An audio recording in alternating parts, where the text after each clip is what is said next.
the human self and Iblees. Translation of Iblees O Adam.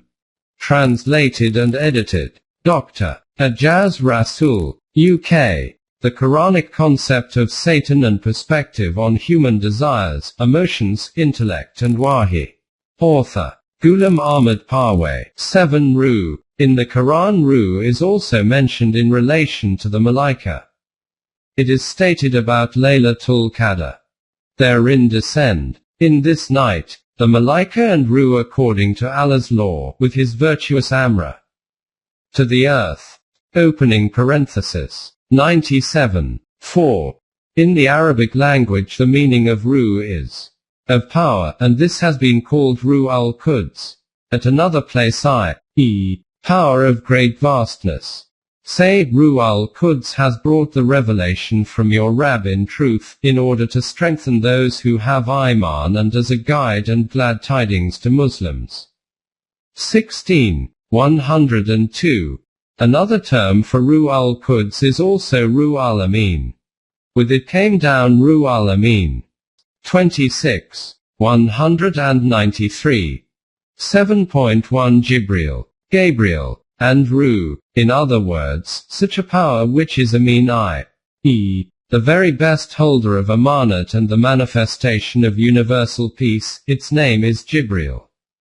The Quran states, say, whoever is an enemy to Jibril, for he brings down the revelation to your heart by Allah's will, a confirmation of what went before, and guidance and glad tidings for those who are mu'minin. 2. 97. In another verse, along with Jibril the name Mikael is also mentioned. These names are from the Hebrew language. 2. 98.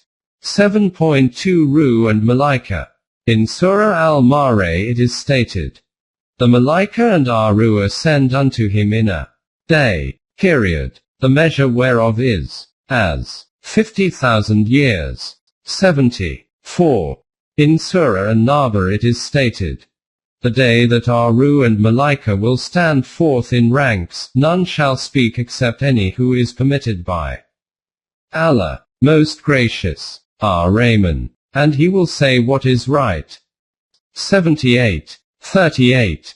As stated earlier, we cannot know what the constitution of this Ruh is other than that it is the energy created by Allah which is related to the domain of Amra. This support was available to Jesus. 2. 253. 5. 110. 7.3 Ruh meaning the Wahi of Allah. In the Quran by Ruh is also meant the Wahi of Allah. It is stated in Surah An-Nahl, he does send down his Malaika with our Ruh of his command, to such of his servants as per his will, saying, warn, man, that there is no God but I. So follow my laws. Be fearful of the consequences of disobeying these laws. 16. 2.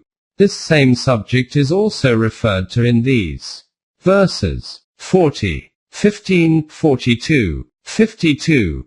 In these verses the meaning of our Ruh is the Wahi of Allah which descends on the Anbiya.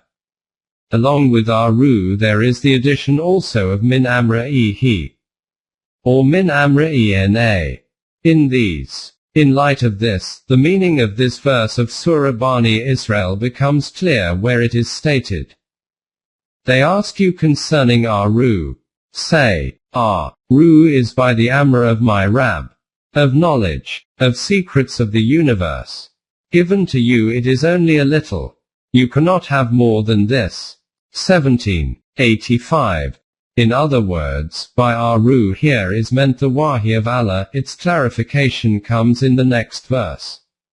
This was that same Ruh al-Quds whose support was available to Jesus i.e. Muqaddas Wahi from the direction of Allah. 2. 253. 5. 110. 7.4 An important point. Before moving forward, cast an eye on this Muqaddas verse in which it is stated, the Malaika and our Ruh ascend unto him in a day, period, the measure whereof is as 50,000 years. 74. and relate with this verse the one in which the core principle of the law of evolution has been explained, which is about important matters related to the secrets and hidden affairs of the universe. It is stated, "He rules all affairs from the heavens to the earth. In the end will all affairs go up to him on a day. Period. The space whereof will be as 1,000 years of your reckoning."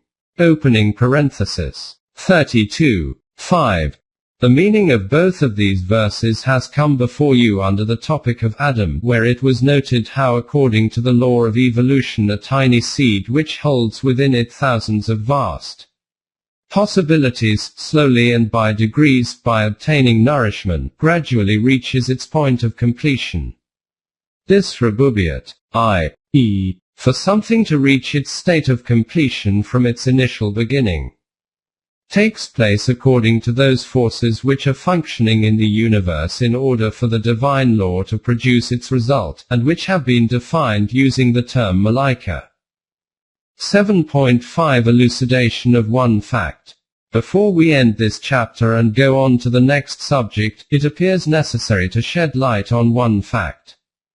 Though the story of Adam, as already noted, is a metaphorical narration of man himself, this does not mean that the things mentioned in it are merely allegories and similes and have no existence of their own. Man is mentioned in it and man himself is present in front of us. But since his existence is in a visible physical form, hence the thought never even crosses our mind about it that it is merely an allegory. Other than man, Iblees and Malaika are also mentioned, so should we reject their existence just because these are not visible? This will mean that we should deny the existence of all invisible powers, although we do not do so. Just look at the world of science itself. How many invisible and non-perceptible entities are present whose existence we acknowledge, and then evaluate these powers, and the human mind begins to spin. Merely contemplate these radio waves and assess the universal powers. For example, an individual in the corner of some room in London moves his tongue and the radio waves instantaneously take these words and cause them to reach to the ends of the earth. Not only this, but no obstruction can intervene in the path of these waves. They pass through thick, solid walls in the same way that the rays of light pass through glass. These are the magical tricks of radio waves or rays according to science. But what are these waves themselves? Science is hanging its head in bewilderment. What can you ask it? According to research up until now, this tremendous force which seems to have made the limits of time and space disappear, is merely a name, the nature of which we have no knowledge of. But since science has given it some sort of name, hence everyone accepts it.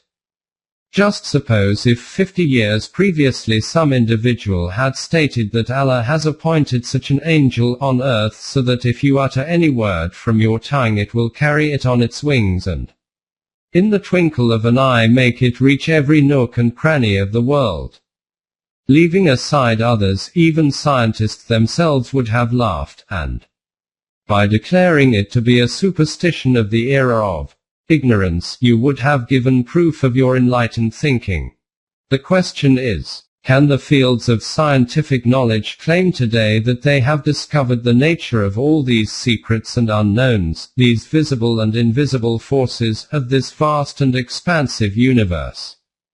Let us listen to what is the state of the worlds of knowledge about the nature of things. 7.6 What did Plato say? 2,500 years ago, when Plato was presented with this question, what did he say? He stated, "And now, I said, let me show in Agure how far our nature is enlightened or unenlightened. Behold, human beings living in an underground den, which has a mouth open towards the light and reaching all along the den. Here they have been from their childhood, and have their legs and necks chained so that they cannot move, and can only see before them, being prevented by the chains from turning round their heads. Above and behind them a fire is blazing at a distance, and between the fire and the prisoners there is a raised way. And you will see, if you look, a low wall built along the way, like the screen which marionette players have in front of them, over which they show the puppets. And do you see, I said, men passing along the wall carrying all sorts of vessels, and statues and figures of animals made of wood and stone and various materials, which appear over the wall.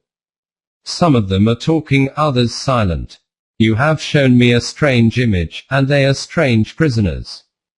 Like ourselves, I replied, and they see only their own shadows, or the shadows of one another, which the fire throws on the opposite wall of the cave. True, he said. How could they see anything but the shadows if they were never allowed to move their heads? And of the objects which are being carried in like manner they would only see the shadows. Yes, he said. And if they were able to converse with one another, would they not suppose that they were naming what was actually before them? Very true. And suppose further that the prison had an echo which came from the other side. Would they not be sure to fancy when one of the passers-by spoke that the voice which they heard came from the passing shadow? No question, he replied.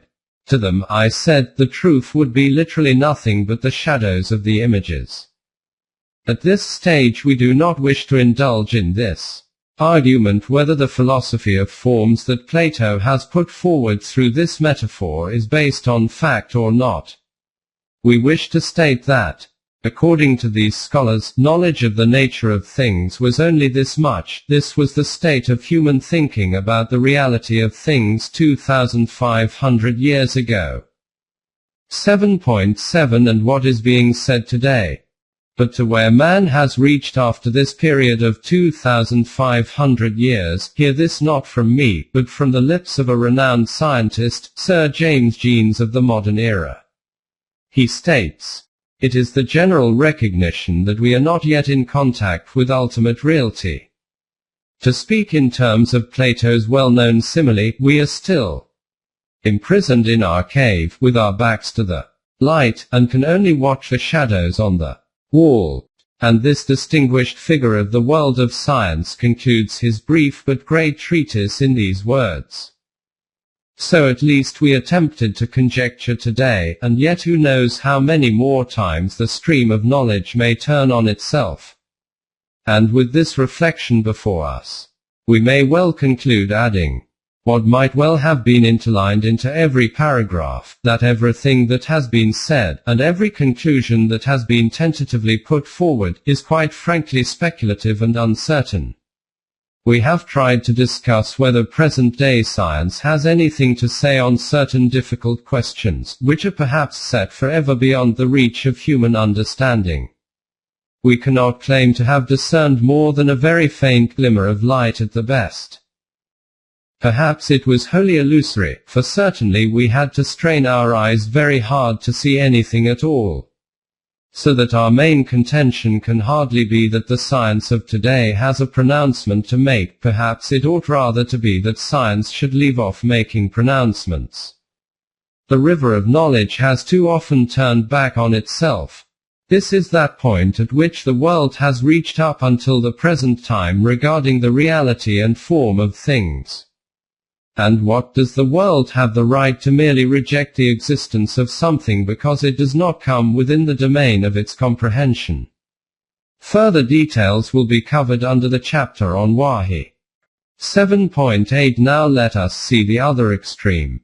This was the state of science. But on the other hand, orthodoxy is no better than this.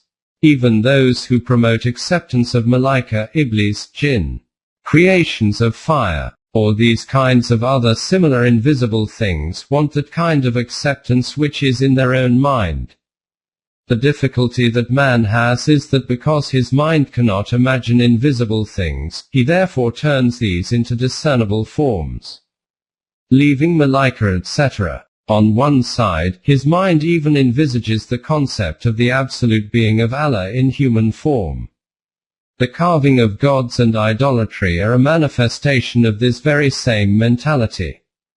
The state of those people who prefer orthodoxy is such that they consider the acceptance of invisible things as correct only when these are accepted with those same details and constituents which are imprinted on their minds. And if someone differs with these, then they declare him to be misguided and condemned, and considering him to be a denier of Allah's power, immediately resort to declaring him as an apostate. But they do not comprehend that the difference in concepts about the composition of these things, provided that this is not outwith the Quranic limits and domain, cannot be taken to be equivalent to the rejection of Allah's power. Let us suppose that an individual considers satanic whispers to be the temptations and provocations, sentiments and feelings, inclinations and biases of the human self which must lead man from the defined straight path of Allah. Then from this there is no aspersion cast on the power of Allah, provided that he accepts that the human self is the creation of Allah. If the forces of Iblees and those of the Malaika have their own existence in the external world, and if these are the internal traits of the human self, then in both cases these are the scintillating displays of the infinite powers of the Creator of the self and the universe. But why should there be any suppositions whatsoever in these matters? To whatever extent the Quran takes us in these matters, it is correct to only go to that extent. The Quran wishes acceptance of these things. Its demand is not about understanding them, the nature of their composition. By describing these things, its aim is solely to show what their relationship is to human life. What effect does this relationship have on the human self, and whatever has been proposed by the Quran for the acceptance and acknowledgement of these effects, how can this be acted upon? If, in the pursuit of determining the nature of Iblees, man himself comes under the spell of Iblees, then this knowledge will take him into Jahannam. Hence, in these matters, we will need to remain within the domain of the Quran because it is based on knowledge from beginning to end. As far as the relationship of the Malaika or Iblees with our life is concerned, the Quran has clarified this reality in the story of Adam. The Malaika are those forces according to which the different parts of the system of the universe are busily engaged in the accomplishment of their respective duties. As per the divine law, these forces of the system of the universe have been subjugated for man. These forces are about the domain of the universe as well as about the domain of the human psyche. But since all of these are functioning according to the divine commands, hence evil plays no part in them. These are entirely good. In this arena of the universe, man has been sent as the custodian of all these forces, but subject to the commands of Allah. Hence, his duty of life is declared to be this, that he should harness all of these forces of the domain of the self and the universe. He should make all the potential powers of both this external world of highs and lows and the internal universe of the human self subject to his obedience. But he should not obtain work from these powers according to his own desire.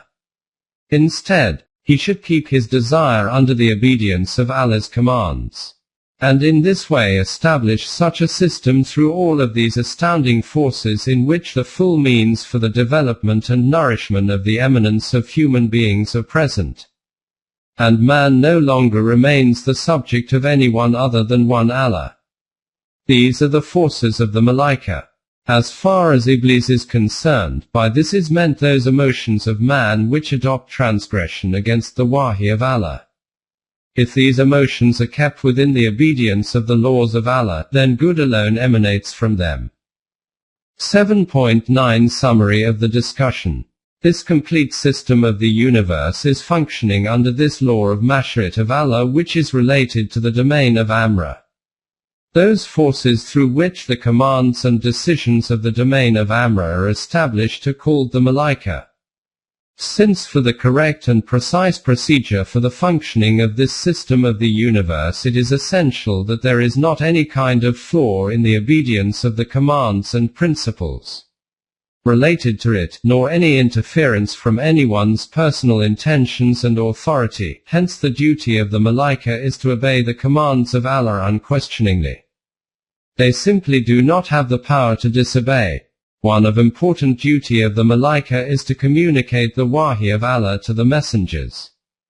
The messengers then pass this wahi on to other people, and by acting on it demonstrate how the kingdom of heaven is established in this world.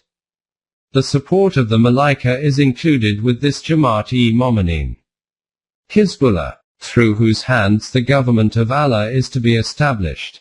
They shower the glowing rain of peace and tranquility on their hearts, due to which resoluteness in their step and firmness in their resolve is created.